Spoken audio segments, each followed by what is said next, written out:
Welcome to another episode of How to Be Happier for Entrepreneurs. Today, we have the Beverly Hills Hypnotist, Tarla, on the show. Welcome, Tarla. How are you? I am so great. It's nice to see you, Brad. How are you? I'm awesome. It's a rainy Friday here in Northern Virginia, so this is a perfect time for a podcast. So, Perfect. Tarla, you and I met a couple years ago, and we've both gone on quite a journey since helping people, remove these limiting beliefs that are keeping them from whatever. In your case, a lot of wealth or prosperity, and in my case, addiction and depression, anxiety. So, we're going to talk a lot about that today because I know you have some incredible stories and methods and stuff. So, let's just jump right in. The Beverly Hills Hypnotist. What's all that about? Well, I'm from Los Angeles. This is where I was born and raised. And I, love helping people. But Beverly Hills Hypnotist in particular is really that, I work with people in Beverly Hills, but all over the world. And I want people to know that, no matter what their issue is, that I'm here to serve them, even though it says Beverly Hills Hypnotist. So don't let that intimidate you. But yeah, this is where I'm from. So, you know this because you probably hear this all the time. When people often get scared of the word hypnosis, and their minds automatically go to when they were in college or wherever they saw the stage performer come, and the guy was chasing around the mice on stage. What is tell us what hypnosis really is, and why shouldn't people be scared of it? Yeah, that's a great question. You and I know that hypnosis is focused, relaxation, focused meditation, essentially. So it's really turning to your inner self from your outer self. We have distractions in day-to-day life, right? So we're in our conscious, mind when we're walking around, but our actions are controlled by our subconscious mind, 95% of what we do. So we want to reconnect with our subconscious mind. And it's really simple. People think it's very difficult to do, but it's not. They immediately, go into scenes like you and I both regress people very quickly, and they go in their subconscious mind within really moments of getting into hypnosis, because it's such a simple, relaxed, meditative state that doesn't take much effort. It just takes kind of peace and calm and quiet. So let's dive into this more. Tell us more, like what is going to scenes in their past help them with whatever, and give us an example, make up one if you have to, or a past client of something that you did and why hypnosis was so integral in that healing. So an example of like what will happen when they go back to a scene is Yeah, what and you're. why do you do it? Like, how is that part of the healing process? Oh, yeah. So for me, I believe we have to understand the why. Everyone believes something differently, but I really do truly believe in understanding the why we can make change. So typically during our formative years, from the ages of really from birth to the age of 8, this is when we're like a sponge. We're absorbing everything from people around us, from caretakers to coaches to teachers to siblings to other children to even bullies, unfortunately, right? And we're absorbing everything around us. And that's when our imprint essentially is formed. So when we have problems in our adult life, a lot of it originated in childhood. And that's where we're trying to go back to solve the problem, whatever the problem is. So it can be the smallest, thing that someone said to you. It can seem very inconsequential in the time or even looking back, but even just several words that someone said to you that don't seem super damaging can actually really have a huge impact on the rest of your life. And how? Tell us how those words. So someone says, a teacher says, "You're never going to amount to anything, Tarla." What does that do? Okay, 6 years old, you hear that. How is that going to cause you to be an alcoholic when you're 30? Well, that stays in your subconscious mind. So you carry that forward through your whole adult life. Like I think you said, you're never going to amount to anything. So you're thinking subconsciously, not even maybe consciously aware of it. You may not even remember that teacher said anything to you. You may consciously or may not, but you might think, well, that has nothing to do with this. It does, because they were programming you from a young age to believe you're not worthy. So then you go on later to, I think you said, drink or behave in some destructive way because of the conditioning you had when you're a child. I mean, that's all you knew. These are people that you looked up to. You looked up to the teacher, right? This is an authority figure telling you you're never going to amount to anything. You're a child. You don't know any better. It's not your fault, but this is what you've absorbed in your subconscious mind. It's what's programming you. Just like we program a computer, you're programming your mind at a young age, or other people are. And what you said, I mean, all this is really interesting stuff. What you said that was really interesting is you might not even know it, Right. So what you're saying is the 6-year-old boy could have been told he's not going to amount to anything. He has all of these problems in his life, weight issues, work is all over the place. He drinks too much, and it could all be driven from that teacher who said something. But consciously, he's completely blocked it out of Right. his conscious mind, right? But it's always in that unconscious mind, isn't it? Right. Yeah, you're totally unaware. And this is why people come to us, right? Because we want to uncover what I call the lies. We're uncovering the lies, we're reframing them, and we're transforming them. So people will not even remember, oh my gosh, so and so said this to me, or this happened to me at school when I was a kid, or XYZ. And wow, I didn't realize what a huge impact that had upon me later in life and currently, and why I'm struggling with this issue has to do with that.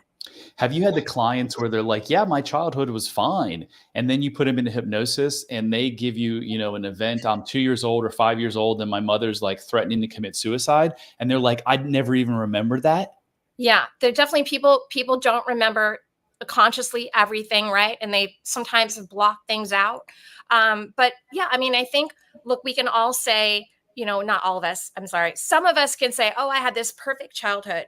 But what I was going to say, we can all say is that no matter who you are, you're going to have some level of something that went wrong in your life at one point, right?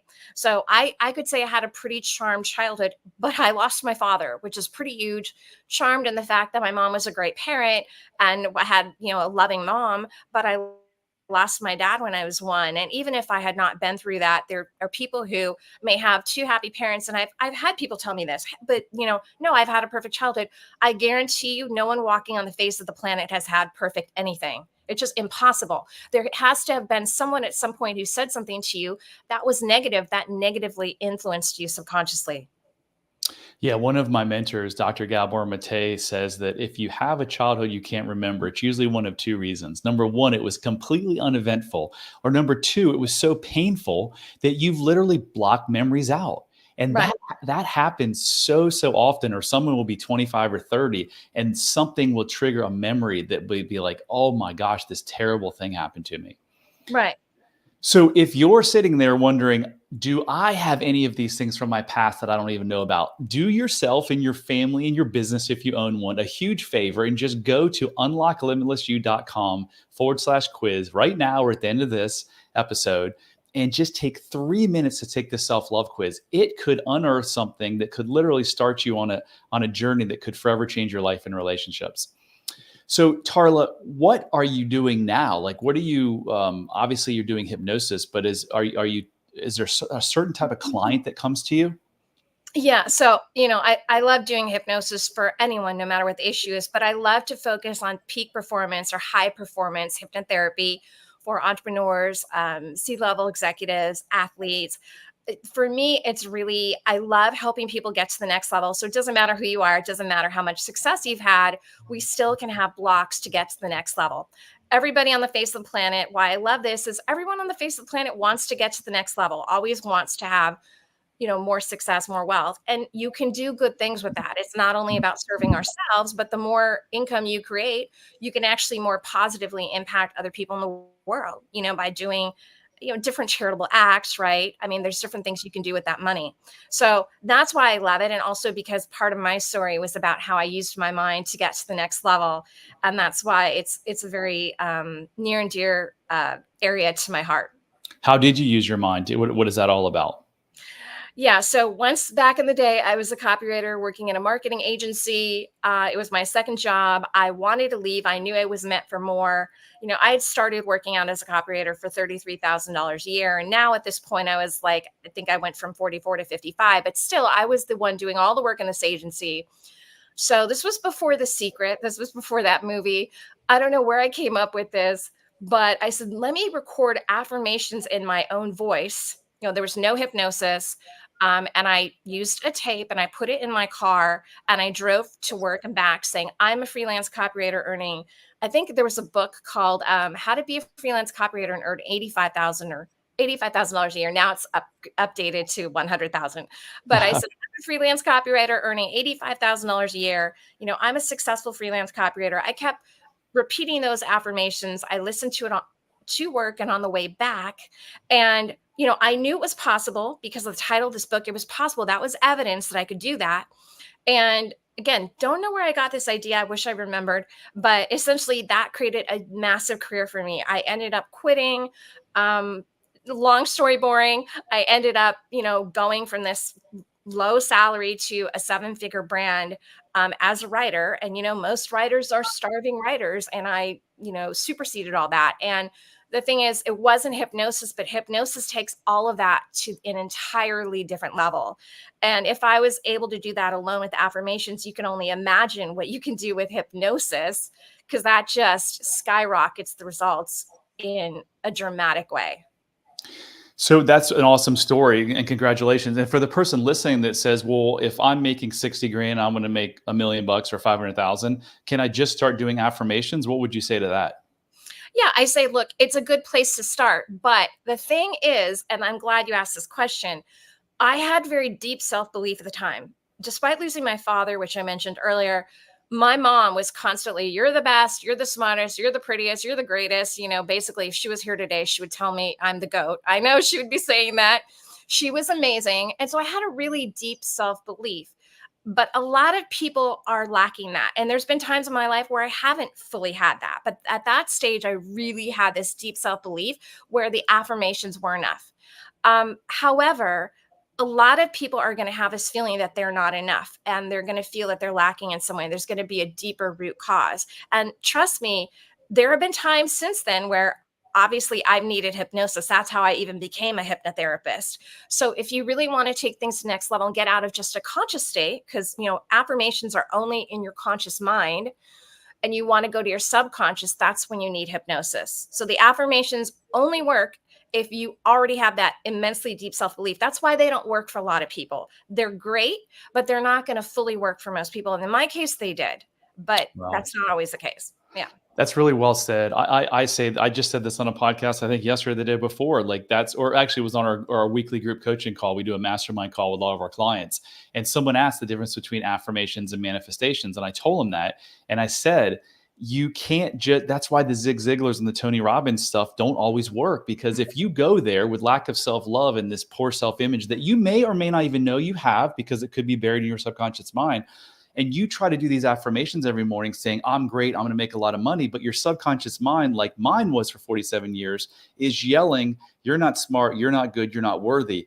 It's freaking impossible, because I was that guy. I listened to Tony Robbins. I went to Zig Ziglar, and I always wanted more. But it wasn't until I did the deep work. Exactly what you just said. Like, I'm living proof. I did the deep work, and then all the affirmations and manifestations and everything just literally rocketed me to a whole nother level. Yeah. Yeah. You have to clear out kind of that junk, right? Yeah. So then when you have a clear blank slate to work from, right? Not totally blank slate, but you know what I'm saying. And look, I love Tony Robbins. I'm actually in his program to become a master coach, and he's great. But what people don't understand is the hypnosis comes before the coaching, right? So if you want to coach, you should go through hypnosis first, because you want to get rid of all those subconscious layers that aren't serving you. And then you want to do the conscious work and marry them together. But if you don't go to the subconscious first, you're going to be missing a lot of the process, or the coaching is going to take you much, much longer. This is like kind of the very fast track way to, resolve what needs to be resolved, so you can actually focus on the coaching and get the best results possible. I've had so many clients, and you probably have too, that said, Brad or Tarla, like, I went through all this I went through all this self-help and nothing worked. I knew what I should be doing, but I couldn't do it until I went through hypnosis with you. Because again, they released that stuck limiting belief of, hey, you can't do it no matter what your conscious mind is telling you. Yeah. So let's go back to your clientele, because I want the listeners to understand. John comes in, Sally comes in, she has this problem. What do you do exactly? And then what does Sally or John walk out? And is it 2 years from now? Is it 2 days from now? How does this whole process work? Definitely not 2 years. So basically, well, when someone comes to you, right, I'm very thorough. So we have different, a couple calls, right, to really understand if this is a perfect match. So we want to go through a few things. And then, once they come to me, there is an intake process, and we go through the session. In the session, what essentially happens, if this is what you're asking, we're going back to the childhood scenes, right? We're going back to scenes in their life. Some people don't go back to childhood. They might go back to 5 years ago. It's just varies for everyone. And so we're going back to scenes that have to do with whatever the main issue is. For instance, if it's wanting to get to the next level and they can't get to the next level in terms of wealth, we're going back to a scene that has to do with that issue. And so we go to 3 scenes. And then there's a lot of other things, as you and I know, that we do in an actual session, depending on what the client needs, right? So there's a lot of different tools and resources we can use. But once we go to those scenes, that's where people start to develop the understanding. And we don't piece it together for them, but they piece it together. We're just the guide. They piece it together. Oh, wait, they have an aha moment between this and this and this. Oh, yeah, that's the connector. And then when we understand, okay, this is what the issue was, we reframe that. We reframe that from a negative experience into a positive experience, really. And then we send them on their way with a transformation recording. We transform all of it. They listen to that for 21 to 30 days to imprint that in their mind. Because as Marissa Peer, our mentor, loves to say, the brain learns by repetition, right? Because of neuroplasticity. So anything we repeat, we're forming those connectors that are, teaching us a different way than what we used to think. So tell us about an actual client that you've had success with. Yeah. So in terms of the kind of high performance, peak performance, and wealth, my area that I love to focus on, for instance, I had a client who came in very as similar to what you were saying. So had tried all the things, right?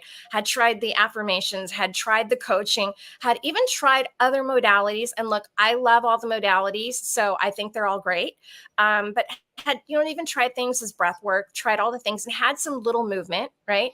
But it wasn't that breakthrough. And it was really interesting. And of course, for confidentiality reasons, I won't get into major specifics, even without mentioning a name.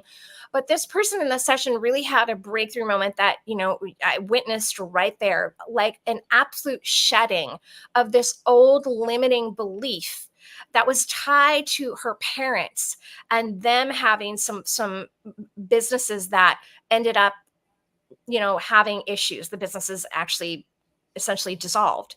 And her, even though having had this previous major success, having that in her mind was always something that kind of stopped her from getting to the next level.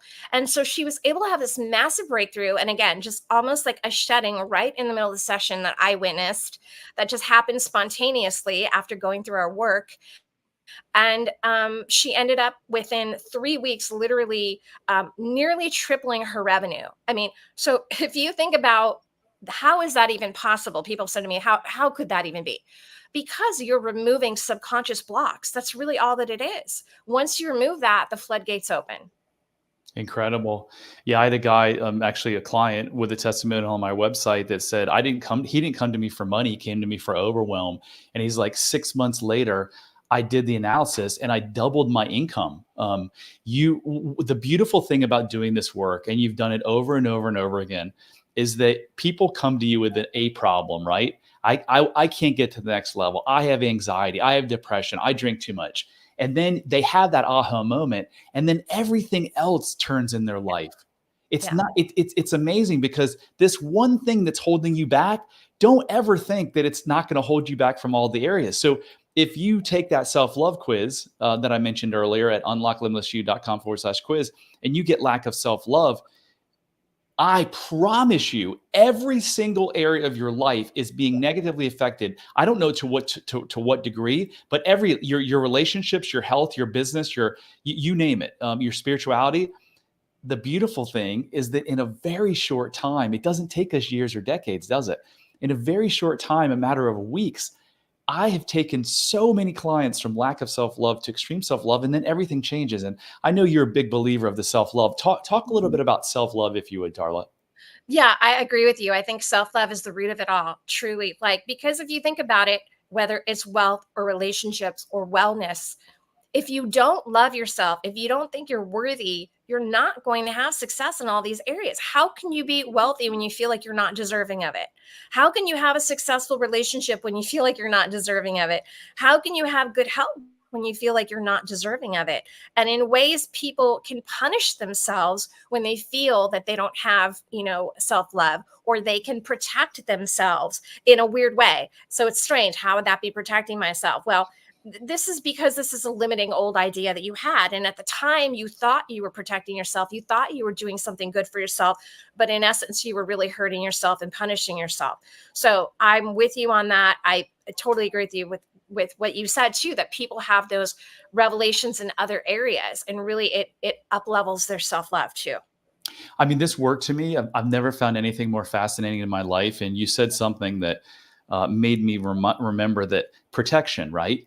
All of the negative behavior in your life is actually your brain protecting you from something that it thinks is worse. But Yeah. when you do the work, you always find out that that thing that you're scared of, that you think you're being protected from, is, like you said, an untruth, typically from childhood. It's like people. There's a manual, right? A psychology manual that has, like, I don't know, hundreds of diagnoses, disorder this and disorder that. And I'm a believer with some folks, there's no disorder. Your brain's actually doing what it thinks it should be doing. But as soon as you can bring that to the conscious, excuse me, then everything changes, right? Right. Absolutely. Yeah, no, I totally agree with you. I think that um what you said was very powerful, and I hadn't heard it phrased that way, about there is no disorder. It's really you. It is you protecting yourself, right? But it's almost a lack of orderly thinking disorder, right, in your mind. Yeah, it's your brain processing information in the wrong way. That's it. Not a single person in this world was ever born with depression or anxiety, Right. despite what doctors may tell you to get you on drugs. No one was born with it. So it happened along the way. So if it happened along the way and you didn't have it, we can help you get back to where you don't have it. And Yeah. I believe hypnosis and getting into the subconscious mind is one of the best ways on the planet. Yeah, I couldn't agree more. And unfortunately, it's a last resort for a lot of people, because people don't know a lot about it, or they're scared of it. And so they do all the things, right? And then finally it's the last stop. So I wish for more people it was more of the first stop, because it could save them from years of doing other things that may not get them the same result. And look, there's all great modalities out there. And I will say, I'm not a therapist, I'm a hypnotherapist. There is a time, obviously, to see psychologists and doctors. That's their field. We're not that. But this is a great addition, to that, to really get you to the next level. Yeah, you're looking at someone who spent 30 years on and off in therapy and marriage counseling sessions. And in one 3-hour session, it wasn't actually hypnosis, but it was very close. In that one 3-hour session, Tarla, I made exponentially more progress, excuse me, than those 30 years of going to therapy. So how did you get into this line of work? You went from a copywriter to a hypnotist. How did that happen?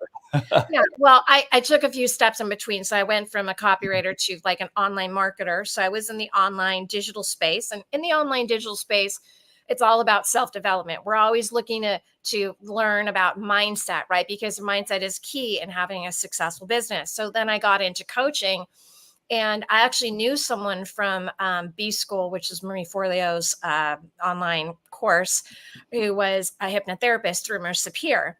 And that's when I first ever learned about Marissa Peer. And, then I just started, getting served her ads on Facebook because I was talking about her. And then I saw this event that you and I met at in Los Angeles. I thought, this is around the corner from where I live.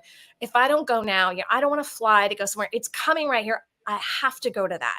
And that's how I ended up going. But it was because I knew intrinsically I needed that. I knew that there was another step for me that went beyond all the work I'd done, that was going to be like, I just knew it. When you know in your bones, that was going to be the answer for me. And there's nothing like having someone speak positivity into you. I mean, that's what I love about my job. I'm sure the same for you. Like, we speak positivity into people, and there's nothing like having someone tell you that you can do all the things you want to do, and that you are doing them in present tense. It just feels so good to hear that myself, and for other people to hear that. So did you go to the event in LA where we met knowing that this was going to be your life's work the rest of your life? Yeah, I mean, I knew it wasn't like a thing that I was going to do in addition to. I said, okay, this is it. This is what I'm going to do. I was going to kind of keep the online business, and I did for a little bit. And I said, no, it's just the hypnotherapy. I love doing this. I love talking to people. I love seeing them have these awakenings, feeling better. like what we can help them do. It just feels so good. I want to focus exclusively on this. What was the moment of your journey that you woke up or said to yourself, "Oh, this is it. This is what I was meant to do"? I mean, gosh, I feel like it happened right there when we were at that live event, with Marissa, and seeing her, like, almost it felt like magically in front of your very eyes when we were witnessing her with, students who had really severe cases, that she was just from, 2 hours ago to 2 hours later, she was like transforming their lives. I mean, they're the ones actually doing the work, but through her mastery, right there, this is epic. Like, I have to do this. It just feels like a very powerful way to contribute to the world. And, Tony Robbins, who we talked about earlier, has 6 human needs he talks about, and the 2 higher ones are growth and contribution. And that's where I score when I take that test. And I'm in that phase of my life. I was in the creative work, in the copywriting, and the which I still love all that stuff, and the fit modeling, and all the things, right? Shoe design. But this is kind of like a full circle moment. I, entered college pre-med, I changed my mind, and I'm back in that service mode where I want to just serve other people and help them. So for the person out there that's suffering or struggling or can't get to the next level or is, depressed, what advice, knowing everything that you know now, would you give them? Yeah, if you are can't get to the next level, or you feel like, there's something missing or lacking, or you're not totally happy with your life, right? Because this podcast is all about happiness. Go back to the root cause. What is actually causing that? And to go back to the root cause, that's what we do in hypnosis. You have to understand, in my opinion, you have to understand where that's coming from, because otherwise you're going to just use band-aids like you talked about. You're going to use alcohol, you're going to use drugs. And look, there are times for again, with your doctor to be on medication, there are times that you have to leave that to a doctor. However, in the worst case scenarios, if this is, mild discontent or moderate, and this is something that, you feel like could be improved by going back to the root cause, this is what I would suggest that you investigate, because that's really where it all comes from. Love it. What's the greatest lesson that you've learned in your life? The greatest lesson, well, for me, it's resilience. And I think that that ties in here. In order to be happy, you have to look at situations in your life that weren't positive to you, that were negative, that were maybe tragedies even, and you have to find a way to reframe them. Turn your pain into purpose. Turn a breakdown into a breakthrough. Turn a setback into a setup. You have to find a way, and you have to, in my opinion, you don't have to, but I would suggest you share that with the world. Share that with other people. People feel alone. They feel like it's only them. They're only ones going through certain things. Share that story with other people so that they can see that this too is possible for them and they're not alone. Don't you think that sharing your story is a great way for you to heal yourself as well? Oh yeah, I mean, I think in sharing your story, it can be cathartic, but I also think we have to be careful in that it's not like a trauma, a dump. It's not like we're trying to really, you know what I mean? We're not projecting that onto other people. I think, like, you don't have to be fully healed to share your story by any means. I just think you have to share it in a way that uplifts other people, where it's not a downer, right? So we're sharing it. Hey, I've been through all this. Yeah, this wasn't positive, but I made this change and this is what happened. And I was able to do this and you can too, or we're able to get to the next level. We only have to do XYZ and we can make it there. You know what I mean? I think it's the way that you frame it. Yeah, because I know in our weekly mastermind sessions, I've had some of these clients actually tell the group like what they figured out in hypnosis, and by Mhm. saying that, they literally like, oh my gosh, like that was the biggest release ever because I was able to articulate it to a group of people, and there was some magic in there. So yeah, when I talk about story, I tell my story all the time. It's not like I go back to my trauma. I usually say, here are the bad things that resulted from my trauma. And now here's how they're so different. And oh, by the way, you can do the same thing. We all can. In literally a matter of hours or weeks, your life can be completely changed. If you're the one saying, oh, I've tried everything, you haven't tried everything. If you haven't tried hypnosis and you haven't tried some of the techniques that we use. So Tarla, this has been amazing. How do people reach you if they're interested in connecting with you? Yeah, thank you so much for your time today. They would go to the Beverly Hills Hypnotist.com. So make sure you put the in front, the Beverly Hills Hypnotist.com. Go to my contact page and fill out that form, or you can call or text the phone number there, and we can get in touch and have, a little discussion and see if hypnosis is right for you. And yeah, that's it. Awesome. Thank you so much, Tarla. That concludes another episode of How to Be Happier for Entrepreneurs. Remember, I'm on a mission to help 1 million people remove these limiting beliefs so that you can live the life that you so deserve. So I can't do this alone. I can't help 1 million people. So please, if you like this content, if you like this episode, share it, rate it, review it, whatever. If you know someone struggling, send them this thing and say, you don't have to struggle. There's hope. Reach out to Tarla, reach out to myself, but just know there is hope. Don't give up hope. You're not put in this world to suffer. I promise you're put in this world to live a joyous, deeply connected relationships and really enjoy life. So until next time, love heals all.